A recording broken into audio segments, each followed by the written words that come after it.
And what do you think about sport BJJ now? So I had mentioned guys like Absolute. Now you've already mentioned the leg lock game. I like having this conversation. I'm trying to before we did. So I guess we go back to UFC 1. I remember Ken Shamrock putting that on. Pat Smith? Pat Smith. Then, you mentioned Rusmar Palhars, which begs, does a referee even do anything in a match? Guys that I remember that kind of busted out of the UFC, like Marcin Held, who I think then went on to Bellator, who was based around that game. Gary Tonin, Ryan Hall, they seem to have sorted out his system now.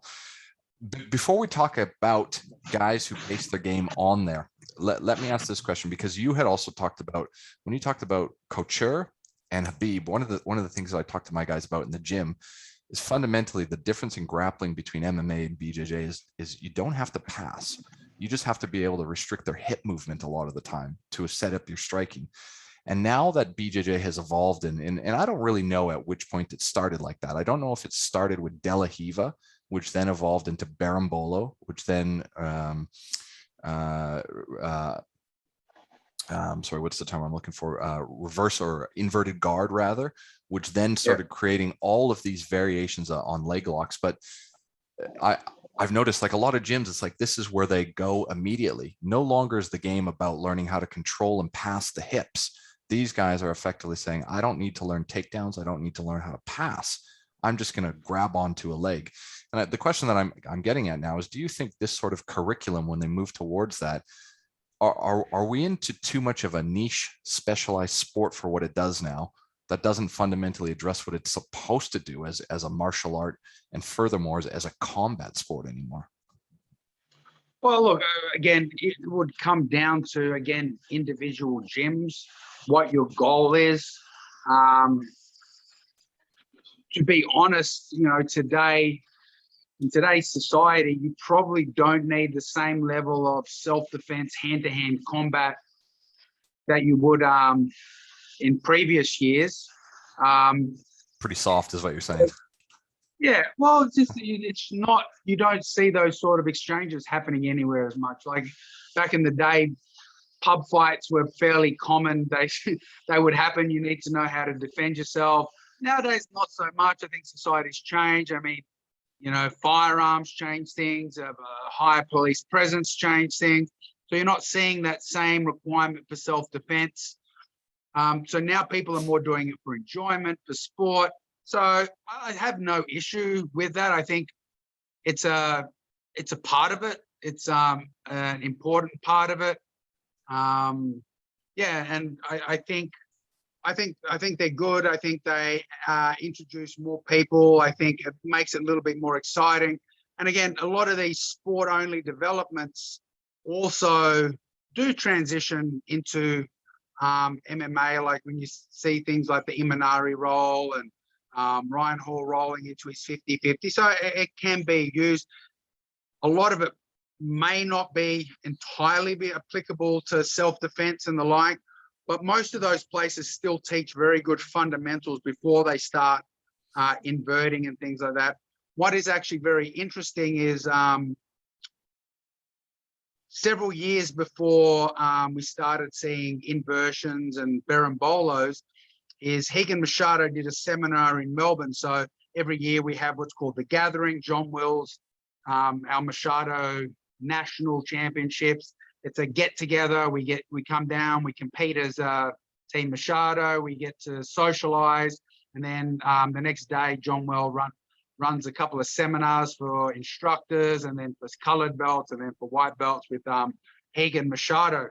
And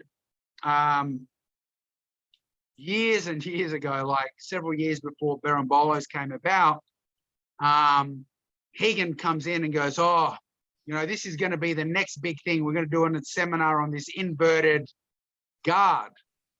And he, had this little entry where you invert and you're attacking from upside down. And, we played with it. And as you would be aware, it was one of the things we put into our syllabus on our brown belt grading. We've got the inverted guard stuff in there. Can't stand we still keep it there because it's just because it's got a great connection to history and stuff. but at the time, it's like it was fun, and we put something in. We put it there because it gave you an appreciation of the ability of the sport to be able to evolve and change based on what's happening, your physical attributes, and what people are doing. But I never thought it would ever become a big part of the game. I was thinking, you know what, inverting is tricky. It may catch someone off guard when you do it once when they're not expecting it. But then now to suddenly be a major part of the international competitions, admittedly, predominantly with the smaller guys, because it is a lot easier for the smaller guys to invert than a lot of the bigger guys. But it's funny. So it was even before De La Riva was becoming really popular. Obviously, De La Riva, I think, was around, but it wasn't super popular. But the inverted guard actually came from a cross grip, closed guard setup. So it was even, no De La Riva. It was even from a kneeling opponent, not even a standing opponent. Yeah, right. So I don't know if it's related or if it's just coincidental, but Hagen introduced that inverted guard. We played with it, and then several years, suddenly everyone's going upside down and inverting and using it to take the back and things like that. So it is kind of interesting to see stuff that develop and kind of become a mainstay in the sport that at the time I never really thought it would be that big. So, yeah. Do you think, you had mentioned Ryan Hall. I mean, you're going back in time to Imanari. Do you ever think a leg locker where that is their specialty can make a run for a title? Do you think they can get that far in MMA? Oh, absolutely. Again, it's one of those things where if you find someone who's got a big enough specialty that they can put people into their specialty, but have the physicality and skill set to deal with the other ranges and the other areas, you can make it happen. I think Gary Tonon's probably one of the likely candidates for making that sort of thing. Obviously, Imanari had a big impact along with, Aoki and his rubber guard style. Is it going to beat everyone every time? No, but there are very few people that will beat everyone every time anyway. But I definitely think, Gary has that ability. He's got the physicality.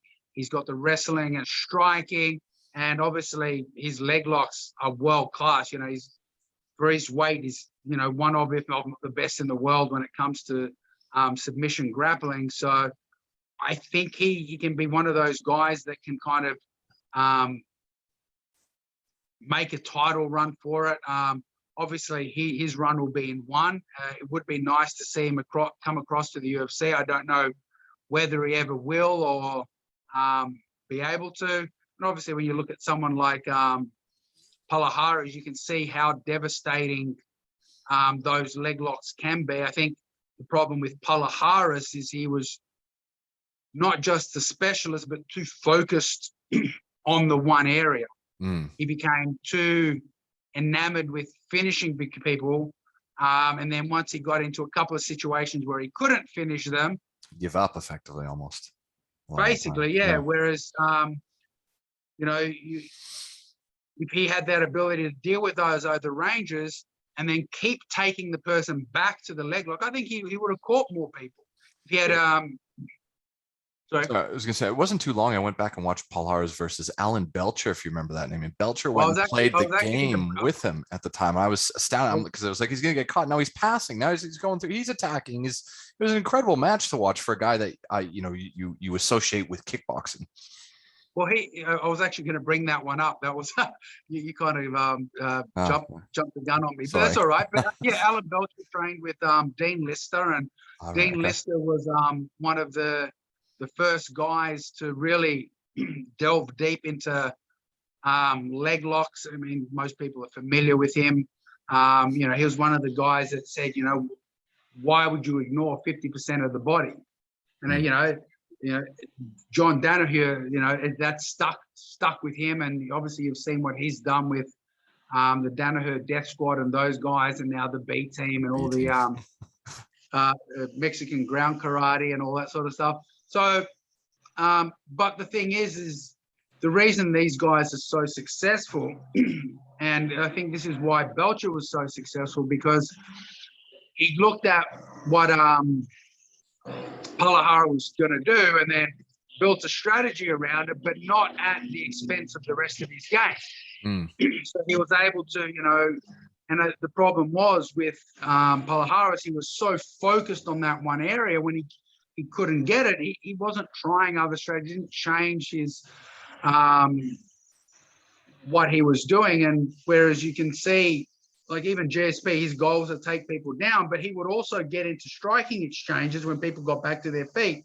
And then once people got caught up into this striking exchange, boom, he went back to his takedown. And I think that's what Palahara was lacking, was that ability to move out of his strength, draw people into it, and then suddenly take them back. And again, that's, that's what you've got to be able to do as a specialist. You've got to be able to come out of your comfort zone. Like Khabib has some very awkward striking, and you would never teach someone to strike like that. But for what he does is extremely effective, and he draws people into, he will start striking with them and with his angles. And as soon as they get drawn into the striking battle, boom, he's on their leg again. He's pushing you up against the cage and dragging you onto the ground and grinding you. So he, even though he relied on his strength to finish his fights, he had the ability to come out of his strength, draw people into an exchange in an area that wasn't his strength, so he could get back into his strength. And I think Gary Tonin, as I said, has that ability. He has the ability to strike, to wrestle with people, to draw them into different parts of the game, so that he can then go back to his strength once people get drawn in and overcommit into playing a certain part of the strategy. And kind of DC would do that as well with his wrestling. He'd draw people into the striking, and then as soon as he got close enough, boom, he'd grab them and kind of take them down. He always, with his height, I always figured he had the ability to just walk underneath people when they threw a 1-2 half the time. But well, yeah, I mean, that definitely helps, but you've still got to be able to get the person to commit into striking with, because you know how hard it is to close a distance on someone who doesn't want to be taken down. You've got to get them to step forward. You've got to get them to commit. If his striking wasn't at the point that people were afraid of it and needed to commit to counter, he wouldn't be able to walk in on them. Well, this kind of reminds me a lot of like Robert Whittaker's attacks, because he throws that 1-2 where he holds out the cross to throw the high right kick, and he oftentimes sets that up to get into the double, in opportunities like this. But Jackson Wink does something very similar. If you look at Carlos Condit, he throws the punch, and as he's punching, he's already leaning over, and that kick is coming through behind it as well. Yeah. So well, GSP would do the same thing almost with, I don't even know the technical term for it, but you throw the overhand right to just grab so that you can effectively do the ankle pick. I can't remember what that motion was, but they're like these really lazy single legs almost, where you throw in and then you scoop the leg and you get this motion of turning him down. You see it? Yeah, because he gets the hands up to defend the strike, which opens up the lower body. And again, what he was very good at is he did use the Superman punch to set up his, kick, which then would lead into the shot. But what confused a lot of people is they didn't realize he did a Superman punch on his lead side, which we know as a switch jab. So he would do like a flying switch jab. But people would always think of it as a Superman punch, where the Superman punch is more that blitz or power cross, jumping cross off the back leg, whereas he would go the Superman cross, step and kick, and then he would jump and switch jab and then do it on the other side. And people would get confused because as far as they were concerned, it's a Superman punch, but it's coming from the two different angles. And he was able to transition between the two, and then when people were confused about which punch was coming, boom, he would shoot in underneath as he set it up. Yeah, right. I'll have to go back and watch that, because you're right. I just remember Superman punch, but not whether if he's ending up in the jumping switch to catch people on the other side. But everyone whenever the commentators talk about it, they didn't notice the slight finesse and variation in which leg or foot or hand was being used, and it was just called, because he was jumping, they go Superman punch, but it wasn't. He was actually doing a Superman punch and a jumping switch on the other side, and that's why he would catch people off and able to enter in underneath. So I think ultimately, if we go back, yes, a leg locker could win a title. That's what you're saying.